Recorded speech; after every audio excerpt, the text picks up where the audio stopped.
தபால் சேவையில் நிலவி வரும் மனிதவள தேவையை நிவர்த்தி செய்ய 2800 புதிய நியமனங்கள் வழங்கப்பட உள்ளதாகவும் தற்போது கடமையாற்றி வரும் ஊழியர்களை நிரந்தரமாக்குவதற்கு அவசியமான நடவடிக்கைகள் முன்னெடுக்கப்பட உள்ளதாகவும் சுகாதார மற்றும் ஊடகத்துறை அமைச்சர் வைத்தியர் நலிந்த ஜாயதிச தெரிவித்துள்ளார். 2026ஆம் ஆண்டுக்கான பாடசாலைகளில் முதலாம் தவணையின் 2ஆம் கட்டம் நேற்றுடன் நிறைவடைந்துள்ளது. இதன்படி அரசு மற்றும் அரசு அனுசரணையின் கீழ் இயங்கும் தனியார் பாடசாலைகளுக்கு நேற்று முதல் எதிர்வரும் மார்ச் மாதம் 2ஆம் தேதி வரை விடுமுறை வழங்கப்பட உள்ளதாக கல்வி அமைச்சு அறிவித்துள்ளது. முறையற்ற வகையில் சொத்துக்களை ஈட்டிய குற்றச்சாட்டு தொடர்பில் முன்னாள் அமைச்சர் கஹலிய ரம்புக்வெல்ல உள்ளிட்ட அவரது குடும்ப உறுப்பினர்களுக்கு எதிராக லஞ்ச ஊழல் விசாரணை ஆணைக்குழுவினால் தாக்கல் செய்யப்பட்டுள்ள வழக்கினை எதிர்வரும் ஏப்ரல் 27ஆம் தேதி வரை விசாரணைக்கு எடுக்குமாறு கொழும்பு மேல் நீதிமன்றம் நேற்று உத்தரவிட்டது. மொரட்டுவையில் உள்ள ஒரு பாடசாலையில் ஆய்வக நடவடிக்கையின் போது ரசாயன பொருளை சுவாசித்ததால் 8 பாடசாலை மாணவர்கள் பாணந்துறை ஆதார மருத்துவமனையில் அனுமதிக்கப்பட்டுள்ளனர்.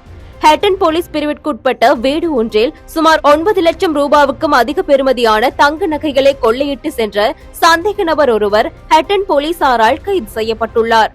சிரியாவின் வடக்கு பகுதியில் தடுத்து வைக்கப்பட்டிருந்த 5700க்கும் மேற்பட்ட ISIS பயங்கரவாத அமைப்பை சேர்ந்தவர்களை ஈராக் அதிகாரிகளிடம் ஒப்படைத்துள்ளதாக அமெரிக்க மத்திய கட்டளை பிரிவு தெரிவித்துள்ளது. வஸ்கடுவ பகுதியில் 2008 அக்டோபர் 23ஆம் தேதி நடைபெற்ற மரண சடங்கு ஒன்றின் போது சமிந்த குமார என்ற நபர் கத்தியால் குத்தி கொலை செய்யப்பட்ட வழக்கில் 3 நேற்று களுத்துறை மேல் நீதிமன்றம் மரண தண்டனை விதித்துள்ளது.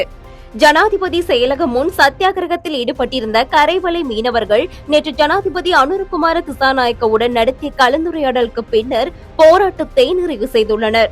2026ஆம் ஆண்டுக்கான தெரிவு செய்யப்பட்ட பாடசாலை மற்றும் பிரிவினா மாணவர்களுக்கு வழங்கப்பட்ட 3000 ரூபாய் பெறுமதியான பாதணி வவுச்சர்களின் செல்லுபடியாகும் காலம் பிப்ரவரி 28ஆம் தேதி வரை நீடிக்கப்பட்டுள்ளது.